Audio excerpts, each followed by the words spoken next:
Ini nanti akan tumbuh lagi. Masa Soekarno jadikan madhab? Emang kenapa?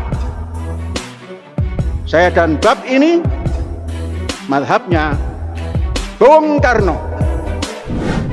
Dalam bidang pembangunan ekonomi bangsa, madhabnya Jenderal Besar Haji Muhammad Soeharto. Setelah menampilkan soft Nisa itu berdamping-damping dan kadang-kadang di soft depan, ini besok Center of Education di Az-Zaitun ini mau menampilkan Nisa untuk jadi khotib di Jumat. Pak Ndut, Ya Mas. gimana menurut Pak Ndut tentang pondok pesantren yang menyatakan bermazhab Bung Karno, Pak? Dan berwacana khotib Jumat seorang wanita? Mas, sudah menjadi sunatullah bahwa agama Islam akan mengalami degradasi di akhir zaman, hingga orang terbaik di antara mereka adalah yang melihat orang berzina di tengah jalan dan menyuruh mereka untuk melakukan di balik dinding, di balik tembok ngamar atau check-in. Sudah menjadi sunatullah bahwa Islam itu akan terpecah menjadi 73 golongan. 72 terancam neraka dan 1 dijamin masuk surga. So, don't worry Mas, orang-orang yang menginginkan Islam rusak, don't worry, karena Islam dan semua agama pada akhirnya akan menuju kepada kerusakan. Peradaban manusia akan menuju kepada kebobrokan karena hilangnya iman dan rasa malu. Yang menjadi pertanyaan, apakah kita itu berperan aktif mendukung menuju kerusakan itu? Apakah kita berpihak pada kerusakan itu? Ingat, keberpihakan kita akan kita pertanggungjawabkan di hadapan Allah, di hadapan Tuhan. Mengenai mazhab Bung Karno dalam beragama akan menjadikan wanita sebagai khotib Jumat, apakah itu salah?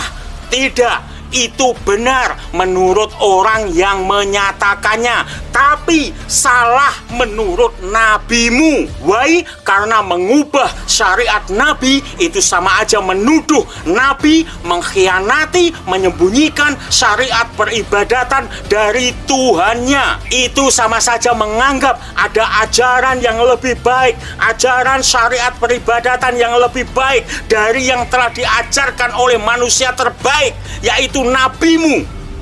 Mana cintamu pada nabimu? Tidak inginkah kamu memeluk nabi, kemudian cerita mengisahkan keberpihakanmu kepada nabimu? Tidak inginkah kamu bercerita tentang pembelaanmu kepada nabimu? Mana wujud cintamu pada orang yang kau sebut dalam setiap sholatmu?